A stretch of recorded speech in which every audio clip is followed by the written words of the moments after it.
What's going on, bottom line viewers and NFL gamblers? It's Mitch here live for your final Week 10 NFL preview where I give you my favorite plays this week, including my spread picks, my over-unders, my teaser of the week, parlays, and, of course, the Underdog Pick'em Parlay. That is all in this video, and we try to condense it within 20 to 30 minutes. I will also take any of your questions regarding any bets that you're intrigued by this week, whether it be player props, fantasy starts and sits. I could do that as well. Anything that you have for me, let me know, and I'll answer at the end of this live session because, of course, we love to go live here on the BLV. So that being said, make sure that you show your love and your support by spiking that like button. Also, don't forget to subscribe if you are new to the channel for this weekly NFL breakdown. Spike that notification bell for the latest upload. When we go live, you will be notified. Okay, let's begin our betting preview by quickly plugging my Patreon, because if you are intrigued by where my best bets are at and where I'm actually placing my real money each and every NFL week, that can only be found in one place, and that is Patreon, where I release my bets as I make them throughout the course of the week. So sometimes I'll place them at Sunday night, sometimes Monday, sometimes Tuesday, sometimes Saturday night. You don't know. But then I give you a breakdown by the end of the week, typically by Saturday night, where I give you all my bets on Patreon, and then I'll release those bets throughout the week. So this week, you could have caught some great value. You could have caught Minnesota getting 7.5 instead of 3.5. You could have caught the Texans getting 6.5 instead of 5. So there were a few plays that I did make this week that just are not available any longer. So that's the reason to get Patreon if you are interested. Also, if you just want to support what I'm doing here and support me as a creator, that's another way to do it, is support me on Patreon. You can also get the BLV vs. Consensus podcast and the exclusive BLV live stream that happens every Sunday night that only patrons and YouTube members have access to. That being said, let's get to it with our spread picks for week number 10. And I've added a pick this week. That's why you got to tune into this video, guys. Because everyone's like, Mitch, you make your picks early in the week. Why do I got to tune in? It's because I added the Steelers plus 1.5 as my 6th best bet versus the spread. Last week we went 6-0. We're trying to do it again this week. Pittsburgh Steelers plus 1.5 is your 6th bet this week versus the spread. I've listened to quite a few smart people. They love this pick. And at the beginning of the week, I'm thinking, okay, Steelers coming off a bye. Steelers at home. Mike Tomlin. Rah Tomlin. This is like a Mike Tomlin spot, right? That's why you play this game. Absolutely. And not only that, what really clinched it, what really locked it in as a pick for me is TJ Watt is returning. So I just feel like the Pittsburgh Steelers defensively at home in this spot are going to come out and play big. I think they're going to be energized. I think they're going to be motivated. And this is a team and a staff that know Andy Dalton very well, right? So they're going to know how to get after Andy Dalton. They're very successful. Mike Tomlin has been against Andy Dalton. I expect the Steelers to win this game. I know it will probably be low scoring. We'll get to potentially playing the total.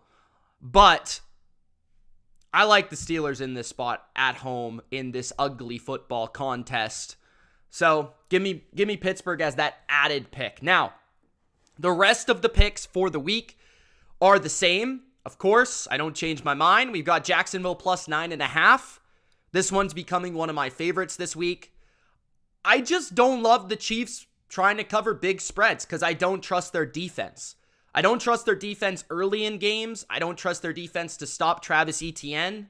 I don't trust their defense late in games to stop a backdoor cover from happening when they are bend but don't break. And I feel like Jacksonville has a competent offense that can move the football through the air, on the ground, stay balanced, and attack the Chiefs a multitude of ways. The Chiefs do not have a great cornerback group. You can definitely attack them when they play their man-to-man coverages. And Trevor Lawrence, I feel, will mix in some of that read option game like Malik Willis did last week on top of some nice throws down the field that Malik Willis was incapable of making. And we've seen ETN eat on the ground in recent weeks. I also love the factor of Doug Peterson playing Andy Reid here because he's familiar with Andy Reid, but not only that, he has something to prove, right? When you play a coach that you respect a ton and a coach that you kind of came up under, let's say, you're going to want to win that game really badly. So I could see the Jags like pulling out all the stops, going for it on fourth downs in some maybe spots where they could punt or kick a field goal and making this one interesting. Kind of similar to how the Chargers have played the Chiefs in recent years. I could see that happening in that game. So I like the 9.5 points. I just feel like Jacksonville plays that one pretty competitively. Defensively, I don't think they're going to have a lot of success. But I do feel like they can stop the run and make the Chiefs kind of just a passing team in this game, which does help. And it also appears that Mecole Hardman, who's been a big weapon for them the last couple of weeks, will be out for that game. So McKinnon as well, potentially. Cleveland Browns, next up. I've got them +4. That's what I bet, +4. And that you would have got that on the Patreon early in the week. But I'd also like the +3.5. So I mentioned +4, +3.5. I do feel 4 is a key number when playing Miami because Miami does tend to score a lot of points. So let's say if Miami wins the game 28-24, you would still be able to tie. So you wouldn't lose any money there. But let's say if Cleveland goes in and upset, obviously you cover. But if it's 27-24, you cover. So I could see the game ending 27-24 and you win, 28-24 and you lose. I could see Cleveland winning the game by a field goal. So I like the points here. I feel like it's going to be a slightly higher scoring game. I feel like Cleveland, though, the way they match up with Miami, especially in terms of run offense and run defense, is why I like the matchup. I think Cleveland can run the ball, sustain success on the ground, open up the deep shots down the field against Miami's man coverage, make some big plays that way with Donovan Peoples-Jones and Amari Cooper. And defensively, I think they can stop the sideline-to-sideline, east-west running game of the zone attack of Miami because they've got that speed on defense.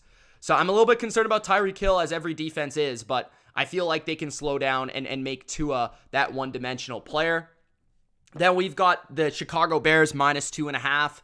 I like this one. I think this is a pretty public play this week, but for good reason. I don't think Detroit is very good on defense at all. I think they're still the worst defense in the league. They just ran into an Aaron Rodgers who decided to throw multiple red zone interceptions last week. Justin Fields is going to be able to run all over them with his quarterback runs. They're going to be able to run all over Detroit with David Montgomery and Khalil Herbert. And I feel like that's going to really allow them to dictate the pace of the game because Jared Goff is not very good in outdoor environments, right? And that's what he's going to have to play in Chicago. You just look at his record in Chicago in general, and it's not very good. I could see Chicago's defense having a surprise performance here due to Jared Goff's ineptness, and I could also see Justin Fields continuing his success and the Bears winning this game pretty handily by at least a touchdown. So that might be a little bit surprising, but I got the Bears -2.5. All they got to do is win by 3. And then you got the Dallas Cowboys at Lambeau Field, -5, -4.5. If you could get a 4.5, take it. I put 4.5 there because it is available in some spots, so jump on it if you can. I've heard action on both sides, when listening to people, but I don't get it. Honestly, I don't get the play on the Packers. I understand Aaron Rodgers and Aaron Rodgers, and he has a good history against the Dallas Cowboys. What I've seen from the Green Bay Packers is they are inept on offense. They can't throw the ball. Their receivers, if you watch the film, they run the wrong routes. The concepts are not pretty. They're not good. Aaron Rodgers doesn't trust his receivers. He doesn't trust his progressions. He quickly moves down to the check down routinely. He doesn't trust his offensive line, which when you play a great defensive line like the Cowboys, that's going to be even more tested. The only way I see the Packers being competitive is if they can slow down the run of the Cowboys and run the ball themselves. Now, they might be able to run the ball, but I haven't seen a consistent success for the Packers recently running the ball, especially with Aaron Jones. A.J. Dillon has not been very effective. He's been getting carries. He has not been putting up efficient numbers getting those carries. Aaron Jones has been nice, but he's not getting enough work for me. That's got to change drastically, in my opinion. On defense, the Packers struggle against the run, and they're without their best defensive player, Rashawn Gary, in this game. It's not going to help them rushing the passer against Dak. It's not going to help them stop the run. I just feel like Dallas is still being underrated. I think Dallas is an elite team in the NFC. I think the Packers are a bad team. Like, I think the Packers are legitimately bad. I think they are a bottom 10 team in this league, and you only have to cover. Basically, Dallas could easily win this game by 6, and you're covering this game. You know, they could win 20-14. They could win 21-14, 21-13, 24-13. There's a lot of different scores that I could envision here where Dallas wins. Dallas has the superior defense, the superior offense right now, and you got Mike McCarthy off a bye week coming to the place where he started his career. That just helps this team get motivated for this matchup. So I like the Cowboys a lot. I don't understand the love for the Packers this week. Commanders plus 11. Commanders on Monday Night Football getting too many points. That's basically the strategy behind this play, 100%. Now, these two teams played kind of a gritty, old-fashioned football game the first time around. Carson Wentz was the quarterback for Washington. This was not the same Washington team. This was not the same Washington defense. Now, the defense is what I'm playing on here. I think the defense can make it close, and I think Taylor Heineken can make a couple throws down the field in this game. You look at Washington's defense right now, they're actually first in success rate allowed, which would mean that teams fail to have a successful pass or run at the highest rate in the NFL. That's a pretty good defense. So Washington causes mistakes. Washington slows you down. They're really good against the run, and that's what I'm playing into here. It's also Monday night. It's prime time. It's a big spot. And Washington's played the Eagles pretty tight and physical and competitively over the last couple of years. They haven't always covered, but it's always been really, really close and really defensive. So I think the game is defensive. I think the game's low scoring. 11 points for me is just too many points in that regard. And the final play, I talked about the Steelers. That's the added game. If you didn't catch it on the spread picks, that's the added game. We're playing Mike Tomlin coming off a bye, getting TJ Watt back. The next thing we need to discuss is our Week 10 over-under picks, which is exclusive to this video. Kansas City, Jacksonville, we're going over 51. As I discussed, I think Jacksonville will have success against this Kansas City defense running the football. That's going to open up all things for the passing game. I think Trevor Lawrence could add in the wrinkle of scrambling and moving and running some read option against the aggressive blitzing looks of Spagnuolo. I also think Doug Peterson, like I said, is going to kind of throw out the kitchen sink here, the kitchen sink game to play Andy Reid. So I like the over in that game. I think Kansas City, of course, is going to score high 20s, low 30s. It's a matter of Jacksonville matching. I think they do, and I think they cover. So I think the game goes over 51. Next, we've got the Raiders and the Colts. I'm going under 41.5. This game is actually moved down. So it was 42.5, I think, and I bet it at 42.5. Released that on Patreon. 41.5 is the game that, or the number that it moved to. And the reason for that is Hunter Renfrow and Darren Waller both being put on IR.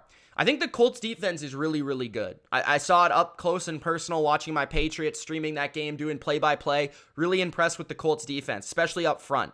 And I think what the Raiders are going to have to lean on here is their running game and Devontae Adams, right? Matt Collins is going to be that third option that they can lean on, but I really look at Devontae Adams is going to be matched up with Stephon Gilmore a lot of the time, and that's a pretty good matchup for the Colts. Gilmore has traditionally played pretty well against Adams because Adams is not a burner. Adams is more of a technician, and so is Gilmore. So I feel like Adams won't have like a huge game as long as he is matching Adams as much as possible. And then in the running game, the Colts are one of the better run defenses in football, so they should be able to slow down the Raiders. And we know the Colts offense is pretty inept. They changed coaches. They changed play callers. There's going to be a lot of confusion there. There's a rookie quarterback who isn't good in general, and the offensive line is an absolute disaster. So I think that game goes under 41.5. I think it's lower scoring than people think. San Francisco, Los Angeles, I'm going over 45.5 on Sunday Night Football. I think people are sleeping on the Niners offense right now. The Niners offense is currently first in DVOA in passing the football, which is shocking. But that just speaks to how brilliant Kyle Shanahan is. And this is a massive difference-making offensive coordinator versus defensive coordinator matchup here. Kyle Shanahan has owned Brandon Staley dating back to his Rams days, and this is a terrible matchup for the Chargers. They can't stop the run. Now you're going to bring in Kyle Shanahan and CMC off a bye at home on Sunday night. It's going to be a nightmare. I think they're going to run for 150, 200 yards in this game. Jimmy G will do his thing. They've got plenty of weapons in the passing game to make things work, and of course, the Niners are familiar with this defense. On the flip side, you're just counting on Justin Herbert doing his end of the bargain. So I think the Niners are going to score close to 30, if not 30 points in this game. All that Herbert has to do against this Niners defense is score 17, and you're good to go, and you go over the 45.5. So I think that's a pretty solid bet at 45.5 because I'm just higher on the Niners offense for the rest of the year than everybody else is. And in terms of the Chargers, I count on Herbert to make some plays regardless of his receiving core, and I think he will. Then we've got the Washington Commanders and the Philadelphia Eagles under 44. I discussed this already. Same reason I'm taking Washington plus 11. I think the game's low scoring. I think the Eagles try to grind it out. But the Commanders can do one thing really well on defense, and that's stop the run. That's what the Eagles want to be able to do offensively. They've got a really strong interior defensive line. It's hard to run up the middle on them. It's hard to push the pocket. I think the Commanders can defensively keep this one close, and the Eagles' defense is super underrated as well. Washington doesn't have an overly fantastic offensive line or running game where Houston had success against the Eagles. I think they're going to have to pass a little bit more, which I think is just trouble because they don't have a ton of matchups. Slay has traditionally played McLaurin fairly well, and he's playing at a high level, and the Eagles' pass rush is pretty solid. So I just think this game's going to be a low-scoring Monday night game on primetime. Next, we've got the Tampa Bay Bucks and the Seattle Seahawks. Under 44.5. The reason here, I'm just continuing to go with the trend of Tampa Bay's offense hasn't figured it out. And then on top of that, I'm going with, I like what I've seen from Seattle's defense. They're fast. They make plays. They tackle well. They're going to make everything difficult on the Bucks. The Bucks are going to have to earn it. And so far this season, the Bucks have not earned it on offense this year. And they don't create chunk plays. And then on the other side, I think the Bucks defense matches up pretty well with Geno Smith because the Bucks and Todd Bowles love to blitz when they can, and Geno Smith has been really good this year, but where he has struggled is against the blitz. So I think the Bucks do pressure Geno Smith and do make life difficult to that passing attack. I am a little concerned about Kenneth Walker running all over the Bucks, as the Bucks have had difficulty with the run, but they've been a bit better since Akeem Hicks has come back. So I've got the under 44.5 in London. It's also, the travel and stuff as well. Pittsburgh, New Orleans, I've got under 40. I just don't see how either of these teams go over 20 points. It's that simple, especially with TJ Watt back in the game. Saints defense has played a lot better in recent weeks. They did have some trouble with defending Lamar Jackson, but they have trouble defending these type of quarterbacks, right? So I don't think that Kenny Pickett is going to be able to run around the corner of the edge of the defense the way that Lamar was, or be able to create magic like Lamar was. So I'm not too worried about that. So Dennis Allen versus Matt Canada should have a pretty nice matchup there on defense. So those are my over-under plays for week number 10, guys. Next, the teaser of the week. I've got the Pittsburgh Steelers plus 7.5. As I said, it's a late addition to my spread picks at plus 1.5 / money line. You can take the money line there, in my opinion. And then if you want to take the money line and then put them in a teaser, that is my ideal approach this week for Pittsburgh. Put Pittsburgh plus 7.5 with the 49ers on Sunday Night Football -1. Very confident that the Niners win that game at home on primetime. They are the much better team. I'm picking them to win the NFC this year, and they're going to start off their ascension this second half of the season by beating the Chargers. They are. Okay, next, we've got the Moneymaker Parlay, which is just straight money lines this week. Didn't really have a huge, must-play parlay, but this is my go at a parlay. I wanted something that was a little bit more of a long shot here with the Broncos winning and the Steelers winning as slight underdogs. And then I got the Niners and the Cowboys winning as favorites. But that's my moneymaker parlay this week. 4 teams, 4 money lines. I think the Broncos do win the game against Tennessee. It just feels like a good spot for them coming off a bye.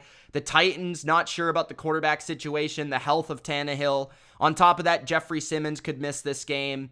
He's a huge piece to their defense. I think the Broncos grind out a victory, and that game is going to be really low scoring. It could go either way at the end of the game. Not a bad money line play with the Broncos. The Pittsburgh Steelers, like I said, I think they're going to win at home off the bye. The Niners on Sunday Night Football, and then the Cowboys to win on the road against the Packers. After that, we've got different teaser legs to look at if you don't love the ones that I already gave you. Seattle plus 8.5 is another one that I have played already this week. And if you want to play one that, 17 points is a lot of points. So Washington should be able to cover 17 points on Monday Night Football. So that's another option for you as well. There's not a lot of traditional teasers that you can play out there, or ones that I really feel confident in. So my 4 teaser legs would be Pittsburgh, San Francisco, Seattle, and Washington. Those are the 4 different legs that I would look at this week.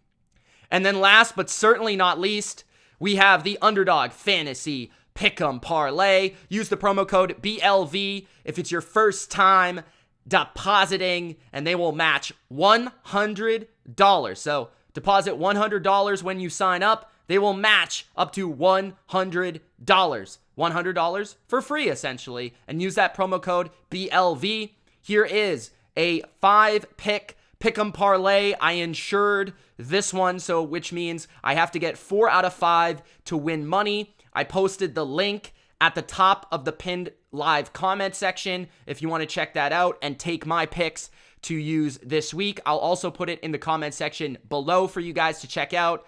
My picks this week, I've got Graham Gano, higher than 1.5 field goals. He has kicked more than 1.5 field goals every single week except for 1. And they're favorites in this game. So I like him to kick 2 field goals at least in this game over the Texans. Josh Jacobs, under 111.5 total yards. I understand that he could be more involved as a receiver, but I love the Colts, the way they play run defense. Gus Bradley knows this Raiders team, and they play that defense where they have an extra man in the box, that cover 3 scheme. Hard to run against that team consistently. Also, Jacobs had a stretch of 3 games where he had 100 yards, but otherwise he hasn't been super efficient, especially lately on the ground. Justin Fields, I've got higher than his total yards of 240. Justin Fields ran for a historic amount of yards. He's playing the worst defense in the league this week. I think he finds a way to compile yards, whether it's through his legs or through his arm. Cole Kmet, partner him with Justin Fields. The Detroit Lions are allowing the 4th most fantasy points to the tight end position this year. Cole Kmet had his best game of the season last week, and they're getting him more involved in the offense. I expect him to go over only 26.5 receiving yards, which he's actually done over half of his games despite kind of a slow start to the season. And the final play is Christian McCaffrey, which is an insanely low 76.5 rushing yards this for Sunday Night Football. I think that's way too low. I think he's going to have 100 yards rushing. This is the time for Kyle Shanahan to showcase his trade on Sunday Night Football with Christian McCaffrey. So that is my Underdog Fantasy Pick'em Parlay, guys. Use the promo code BLV when you sign up. Link in the description. Check that out. I'll also put my plays in the comment section. Thank you guys for watching. Those are my best plays, my best bets for week number 10. See you on Sunday during my live streams, and let me know how you're doing in terms of your bets. Also, let me know your best play, your favorite play of week number 10 in the comment section below. It's Mitch. Thanks for watching. Peace.